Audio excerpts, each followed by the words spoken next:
Good morning students, welcome back to DAV e learning class. आज हम अपनी इस ई लर्निंग क्लास में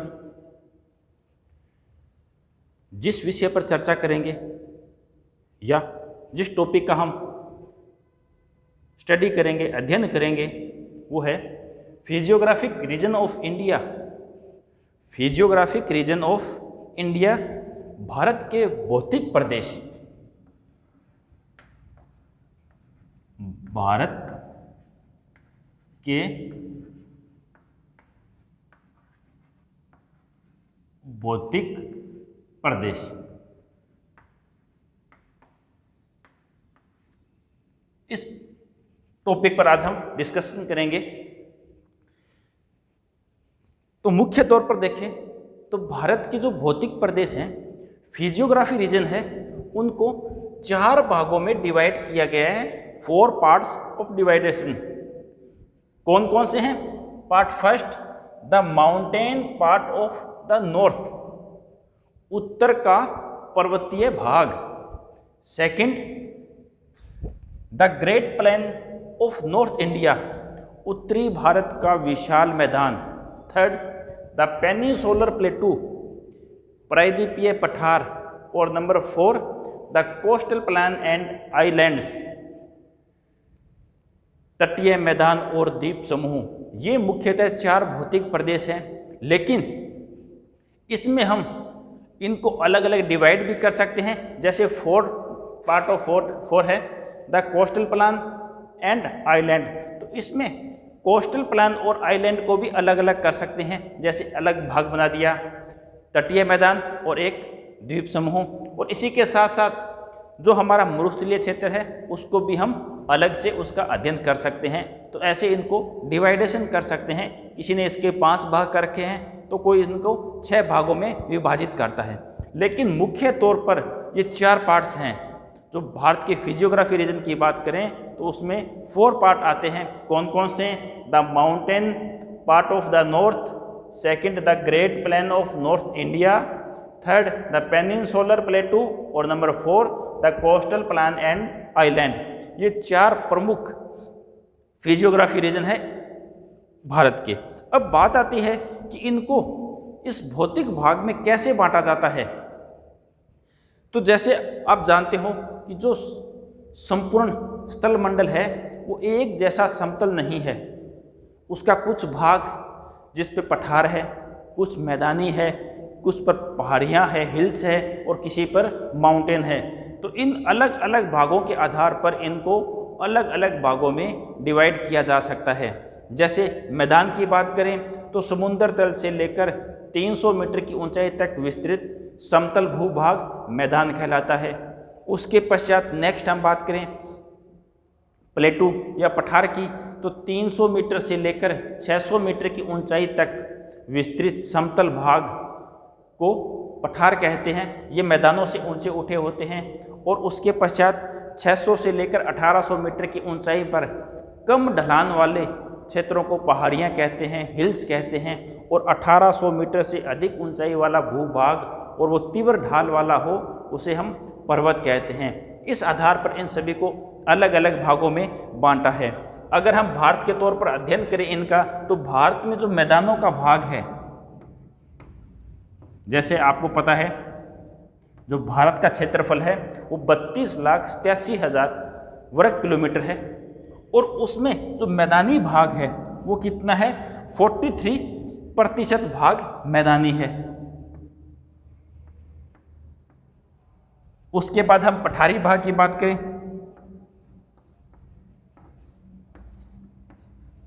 कि पठारी भाग कितना है, तो पठारी भाग है 28% भूभाग जो हमारा है वो पठारी भूभाग है। उसके पश्चात पहाड़ियाँ,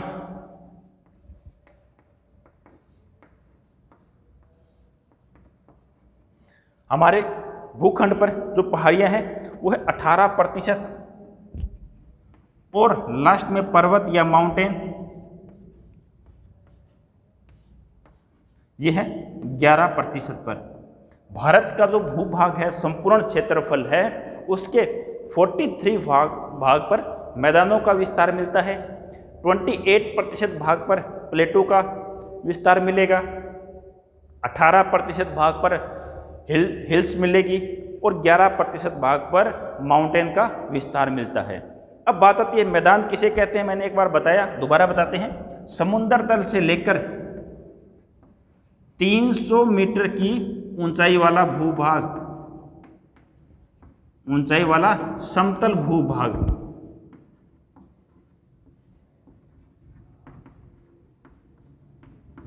समुद्र तल से 300 मीटर की ऊंचाई का जो समतल भूभाग है वो मैदान की श्रेणी में आता है। उसके पश्चात पठार या प्लेटू की बात करें, समुद्र तल से 300 से 600 मीटर ऊंचा और समतल हो, ये भाग क्या कहलाएगा, पठार कहलाएगा।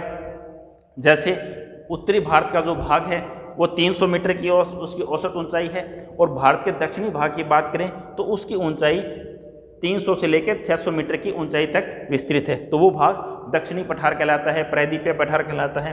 उसके पश्चात पहाड़ियों की बात करें तो ये 600 मीटर से 1800 मीटर की ऊंचाई में हो और इनका ढाल मंद हो, ढाल कैसा हो, मंद ढाल, और पर्वत 1800 मीटर से अधिक और इनका ढाल तीव्र ढाल वाले होते हैं। ये मैदान, समतल, पठार 300 से 600 मीटर की ऊंचाई में और ऊपर उठा हुआ समतल भूभाग, पहाड़ियाँ 600 से 1800 मीटर की मंद ढाल वाली, और पर्वत 1800 मीटर से अधिक ऊंचाई पर तीव्र ढाल वाले भूभाग पर्वत कहलाते हैं। तो ये था हमारा वर्गीकरण, और इन आधार पर हमारे भारत के एरिया को फिजिकल रीजन्स में बांटा गया है। कौन कौन से हैं, the mountain part of the north, उसमें पर्वत और पहाड़ियाँ आती है।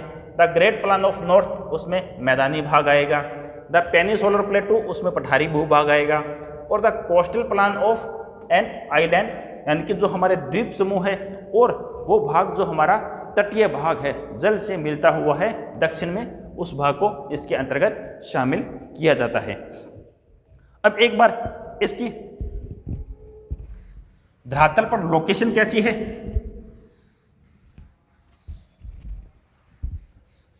अगर हम लोकेशन की इसकी बात करें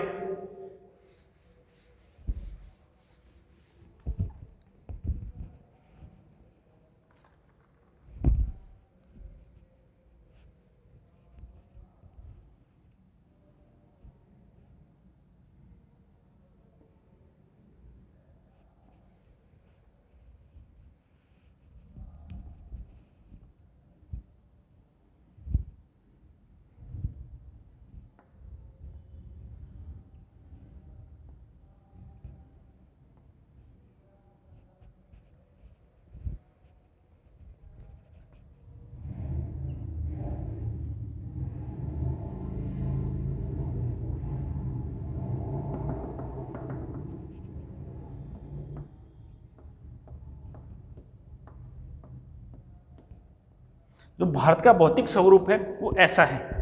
सबसे उत्तर में कुनलुन पर्वत जो भारत से बाहर है, कौन सा है, कुनलुन पर्वत। उसके दक्षिण में ये भाग तिब्बत का पठार, तिब्बत प्लेटू। उसके पश्चात भारत में प्रवेश करते हैं काराकोरम श्रेणी, काराकोरम श्रेणी। उसके पश्चात नेक्स्ट है लद्दाख, उसके पश्चात जास्कर, उसके पश्चात हिमालय प्रारंभ होता है, महान हिमालय।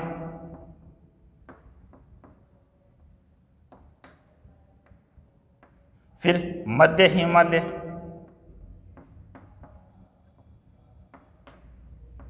उसके पश्चात शिवालिक,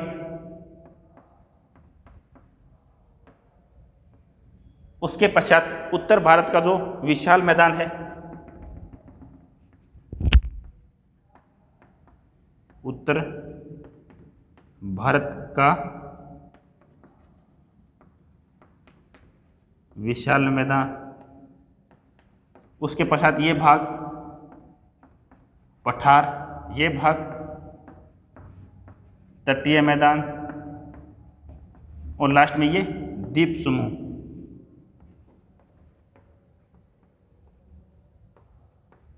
द्वीप समूह में आते हैं। ये भारत का भूभाग है। कुनलुन पर्वत श्रृंखला, तिब्बत का पठार, काराकोरम, लद्दाख, जास्कर, ये तीनों श्रेणियां ट्रांस हिमालय का भाग है। ट्रांस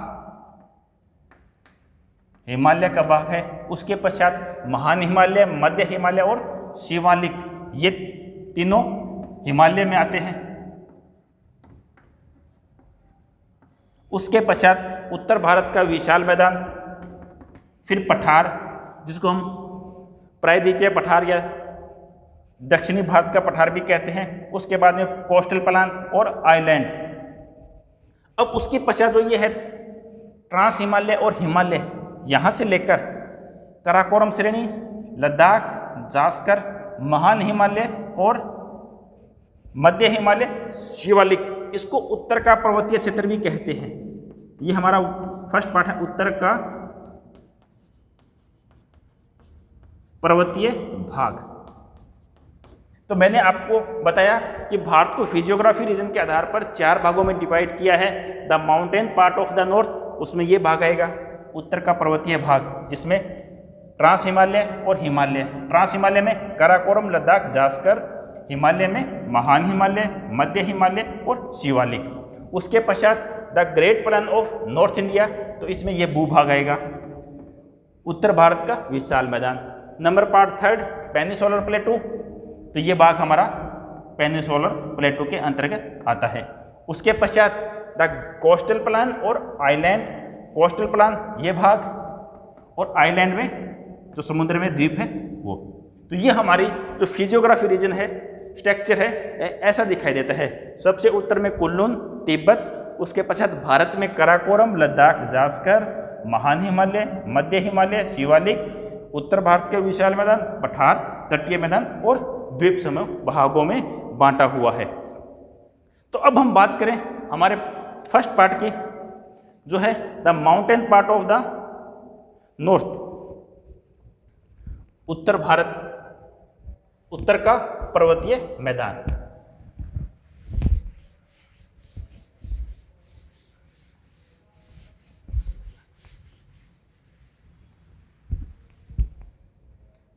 अब आता है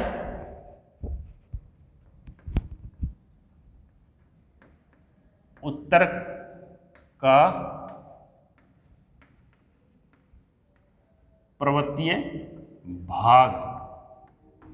कौन सा है? The mountain part of north, of the north, यानी कि उत्तर का पर्वतीय भाग, वो भूभाग जो उत्तरी भारत में अवस्थित है। और कौन सा भाग है? पर्वतीय भूभाग है। तो अब हम इसकी चर्चा करें तो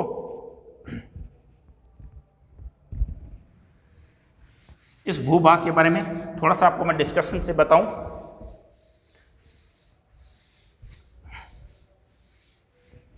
कि जो उत्तर का पर्वतीय भाग है, यह उच्च धरातल है, हिमाच्छादित चोटियां रहती है, सदैव बर्फ से ढकी हुई बर्फ की चोटियां रहती है, गहरा व कटा फटा धरातल है। और यहाँ जो प्रवाह है वो पूर्वगामी जल प्रवाह रहता है, यानी कि जो यहाँ का प्रवाह क्षेत्र है वो पूर्वगामी है। यहाँ जो नदियाँ निकलती है वो इसके निर्माण से पहले की है, इसलिए उनको पूर्वगामी प्रवाह भी कहते हैं। यहाँ शीतोष्ण सघन वनस्पति मिलती है और यह भूभाग सिंधु नदी से प्रारंभ होकर पूर्व में ब्रह्मपुत्र नदी तक विस्तृत है। इसकी पूर्व से पश्चिम दिशा में लंबाई 200-2500 किलोमीटर, और इसकी चौड़ाई 160 से लेके 400 किलोमीटर के बीच विस्तृत है और यह भारत के लगभग 5 लाख वर्ग किलोमीटर क्षेत्र में फैला हुआ है और इसकी जो आकृति है वो तलवार के समान है। तो ये उत्तर के पर्वतीय भाग की कुछ विशेषताएं हैं, लेकिन इसके अलावा हम इसका डिटेल से अध्ययन करेंगे तो इसको 3 भागों में डिवाइड किया हुआ है। अध्ययन की दृष्टि से इसको 3 भागों में डिवाइड किया है। Part first trans Himalaya, part second Himalaya और पार्ट थर्ड पूर्वांचल हिमालय।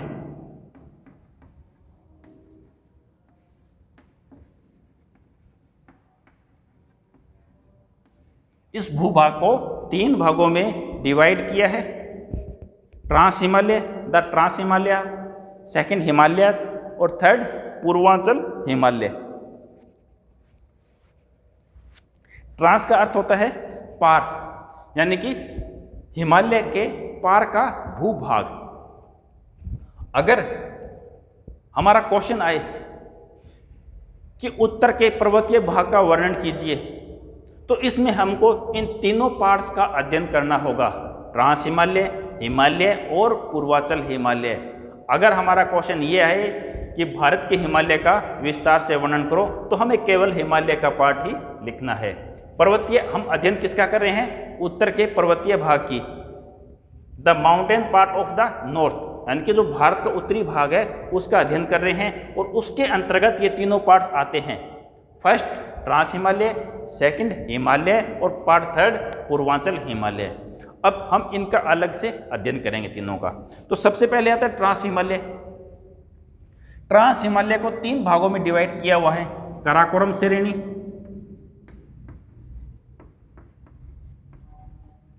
काराकोरम श्रेणी, सेकंड लद्दाख श्रेणी और थर्ड जास्कर श्रेणी। यानी कि ट्रांस हिमालय को 3 भागों में डिवाइड कर दिया, काराकोरम, लद्दाख और जास्कर। ये तीनों पर्वत श्रेणियां हैं और तीनों मिलकर ट्रांस हिमालय का निर्माण करती है। यानी कि हिमालय जो मेन हिमालय है उसके उत्तर में 3 पर्वत श्रेणी है, हिमालय के उत्तर में फिर जास्कर, उसके उत्तर में लद्दाख और उसके उत्तर में काराकोरम। तो तीनों से मिलकर ट्रांस हिमालय का निर्माण होता है। उसके पश्चात हिमालय, तो हिमालय को 3 भागों में बांटा गया है, महान हिमालय,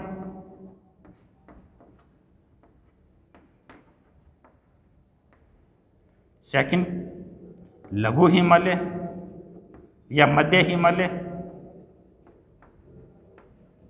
और थर्ड शिवालिक या बाह्य हिमालय, शिवालिक श्रेणी या बाह्य हिमालय। उसके पश्चात पूर्वांचल हिमालय। पूर्वांचल हिमालय के अंतर्गत असम, मेघालय, अरुणाचल प्रदेश में जो हिमालय का भाग है, जो छोटी छोटी पहाड़ियां हैं, वो इसके अंतर्गत आती है। इसमें 2 भाग है। जो भाग भारत में है उसमें गारो खासी, उसमें अरुणाचल की पहाड़ियाँ, मिक्किर पहाड़ियाँ, नागो पहाड़ियाँ और मिजो पहाड़ियाँ इसके अंतर्गत आती है। और जो भाग मेघालय में है उसको हम बोलते हैं अराकान योमा, अराकान योमा। और ये कहाँ है? मेघालय में,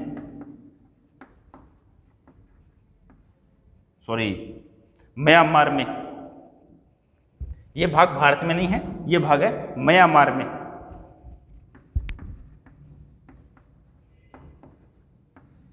हिमालय का जो भाग म्यांमार में है उसको अराकान योमा कहते हैं और जो भारत में है उसको असम पहाड़ियाँ, अरुणाचल की पहाड़ियाँ, नागा पहाड़ी, मिजो पहाड़ी के रूप में उनका अध्ययन करते हैं। तो ये 3 पार्ट थे, ट्रांस हिमालय, हिमालय और पूर्वांचल हिमालय। ट्रांस हिमालय को काराकोरम श्रेणी, लद्दाख श्रेणी और जास्कर श्रेणी में, महान हिमालय को महान हिमालय, लघु हिमालय और शिवालिक श्रेणी में विभाजित किया है और पूर्वांचल हिमालय। तो अब हम इसमें सबसे पहले अध्ययन करेंगे ट्रांस हिमालय का सबसे पहले जो भाग आएगा वो है trans Himalaya.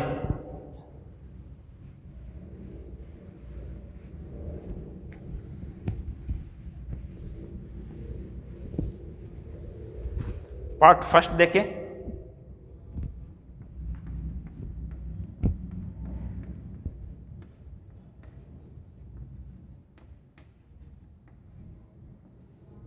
Trans Himalaya, trans Himalaya को तिब्बत हिमालय या टेथिस हिमालय भी कहते हैं। इसको तिब्बत हिमालय या टेथिस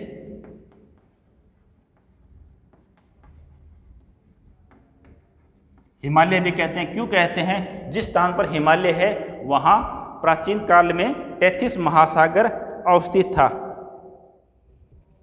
इस जो समूची ट्रांस हिमालय की श्रेणी है यहां वनस्पति का अभाव मिलता है। वनस्पति का यहां अभाव मिलता है। यह भाग वनस्पति विहीन है। इसके अंतर्गत काराकोरम, लद्दाख और जास्कर श्रेणियां आती है। ट्रांस हिमालय की बात करें तो यहाँ की जो चट्टानें हैं वो अवसादी चट्टानें हैं। ट्रांस हिमालय अवसादी चट्टानों से निर्मित भूभाग है।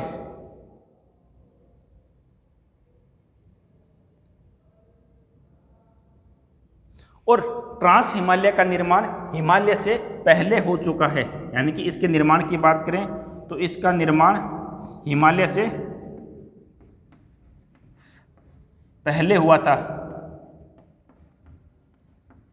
ट्रांस हिमालय का निर्माण हिमालय से पहले हुआ था। इसको 3 भागों में डिवाइड कर रखा है। कौन कौन से? ट्रांस हिमालय को कराकोरम, लद्दाख और जास्कर श्रेणियों में। तो इसमें सबसे पहले आती है कराकोरम श्रेणी।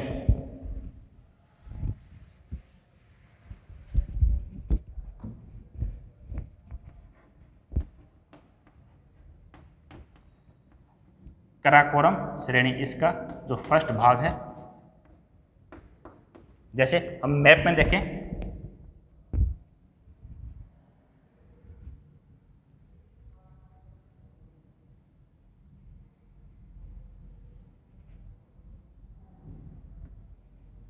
यह भारत का उत्तरी भाग है।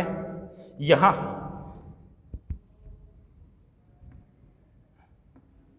3 पर्वत श्रेणियां हैं। सबसे उत्तर की कराकोरम,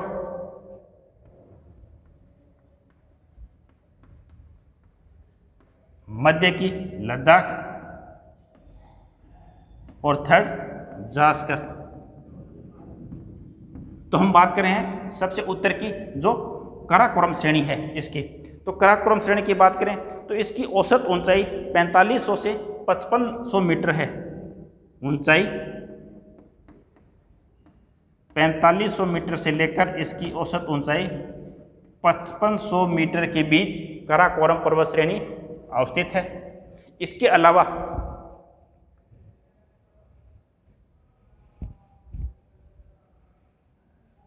इसको कृष्णागिरी पर्वत श्रृंखला भी कहते हैं। कृष्णागिरी पर्वत भी इसको कहा जाता है। कराकोरम श्रेणी को कृष्णागिरी पर्वत भी कहा जाता है। और कराकोरम को मध्य एशिया और उच्च एशिया की रीढ़ भी कहा जाता है। इसको मध्य एशिया की रीढ़ भी कहा जाता है। उसके अलावा इसकी बात करें तो यहां भारत की सबसे ऊंची चोटी गॉडविन ऑस्टिन या K2 अवस्थित है। भारत की सबसे ऊंची चोटी की बात करें तो कौन सी है? K2 या गॉडविन ऑस्टिन। K2 या गोडविन अस्टीन जो भारत की सबसे ऊंची चोटी है। अब इसमें मैं एक बात बताता हूं, कंपटीशन एग्जाम की दृष्टि से अगर क्वेश्चन पूछा जाए भारत में स्थित सबसे ऊंची चोटी, तो उसमें नाम आता है कंचनजंगा, और भारत की सबसे ऊंची चोटी उसमें K2। क्यों? क्योंकि K2 वर्तमान में POK के अंडर में है, पाक ऑक्युपाई कश्मीर के अंतर्गत आती है। इसका जो भाग है वो POK के अंतर्गत है, पाक ऑक्युपाई कश्मीर। इसलिए हम ये क्वेश्चन पूछते हैं कि भारत की सबसे ऊंची चोटी K2 या गोडविन अस्टीन, और भारत में स्थित सबसे ऊंची चोटी फिर महान हिमालय में है कंचनजंगा, जो भारत की सबसे ऊंची चोटी है। गोडविन अस्टीन की ऊंचाई की बात करें तो यह 8611 मीटर की ऊंचाई है। इसकी कुल ऊंचाई 8611 मीटर के लगभग है। इसके अलावा विश्व की K2 विश्व की दूसरी सबसे ऊंची चोटी, प्रथम माउंट एवरेस्ट और दूसरी K2। अगर भारत की बात करें तो भारत की प्रथम और भारत में स्थित फिर कंचनजंगा। इस श्रृंखला पे बात करें तो यहाँ कुछ ग्लेशियर्स हैं, हिमनद जिनको हम बोलते हैं ग्लेशियर, जहाँ से नदियों का उद्गम होता है। जैसे जैसे ग्लेशियर की बर्फ पिघलती है तो वो एक पानी नदी का रूप में प्रवाहित होता है। तो उसमें कौन कौन से हैं? सियाचिन, उसके पश्चात वाल्टेरो, सियाचिन ग्लेशियर, वाल्टेरो ग्लेशियर और साल्टेरो,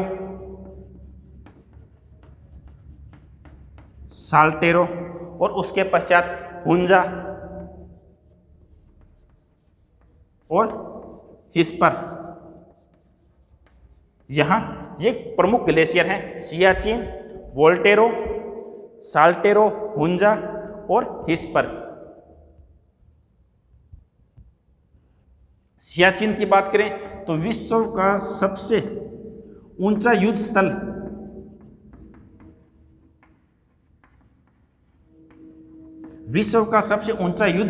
कौन सा है? सियाचिन। और यहां से नुब्रा नदी का उद्गम होता है। नुब्रा नदी का उद्गम कहां से होता है? सियाचिन ग्लेशियर से, और सियाचिन ग्लेशियर विश्व का सबसे ऊंचा युद्ध स्थल है। और उसके पश्चात एक हुंजा ग्लेशियर है, यहां से हुंजा नदी का उद्गम होता है। हुंजा नदी का उद्गम हुंजा ग्लेशियर से होता है। तो ये थी ट्रांस हिमालय की काराकोरम श्रेणी। उसके पश्चात नेक्स्ट आती है लद्दाख पर्वत श्रृंखला, जो जास्कर और काराकोरम के मध्य में अवस्थित है। सेकंड, लद्दाख पर्वत श्रृंखला। लद्दाख पर्वत श्रृंखला की बात करें तो लद्दाख का अर्थ होता है लाख दर्रों का घर। लाख दर्रों का घर कहलाता है लद्दाख। दर्रे मतलब पासीज। पर्वत श्रृंखला के बीच का वो भाग जहाँ से आवागमन हो सके उसको दर्रा कहते हैं। तो लाख दर्रों का जो घर है उसको हम लद्दाख कहते हैं। ये इसकी शाब्दिक परिभाषा है। और इसकी जो सबसे ऊंची चोटी है उसका नाम है राकापोसी। लद्दाख की सबसे ऊंची चोटी राकापोसी। काराकोरम की सबसे ऊंची चोटी K2 और इसकी ऊंचाई है 7788 मीटर। और यह इसकी एक विशेषता है, विश्व की सबसे तीव्र ढाल वाली चोटी है। विश्व की सबसे तीव्र ढाल वाली चोटी कौन सी है? राकापोसी। और कहाँ है? लद्दाख पर्वत श्रृंखला पर। और भारत में बात करें तो जो लद्दाख का पठार है वो भारत का सबसे ऊंचा पठार माना जाता है और इसे मिनी तिब्बत का पठार भी कहते हैं। लद्दाख का पठार भारत का सबसे ऊंचाई पर स्थित पठार है और इसको मिनी तिब्बत का पठार भी कहा जाता है। लद्दाख के पठार पर बात करें तो यहाँ पुंगा घाटी, नुब्रा घाटी और सेच्चर गैप स्थित है। उसके अलावा लद्दाख और जास्कर पर्वत श्रेणियों के मध्य से सिंधु नदी का उद्गम होता है और वह नदी इन दोनों के समानांतर बहती है। ये दक्षिण में लद्दाख, जास्कर और इन दोनों के बीच में एक नदी प्रवाहित होती है, वो है सिंधु नदी, जो लद्दाख व जास्कर पर्वत श्रृंखलाओं के बीच समांतर बहती है। उसके पश्चात नेक्स्ट पार्ट आता है इसका, जास्कर पर्वत श्रृंखला। लद्दाख की और बात करें तो लेह शहर सिंधु नदी के तट पर ही है। उसके अलावा नेक्स्ट श्रृंखला है जास्कर, जो सबसे दक्षिण में है। थर्ड जास्कर श्रेणी। जास्कर श्रेणी की बात करें तो यह यहाँ शेषनाग और वेरीनाग झीलें स्थित है। दो झील है, शेषनाग व वेरीनाग झील जास्कर पर्वत श्रृंखला पर अवस्थित है और जास्कर के उत्तर से सिंधु नदी समांतर बहती है। शेषनाग झील से झेलम नदी का उद्गम होता है। शेषनाग से झेलम नदी का उद्गम होता है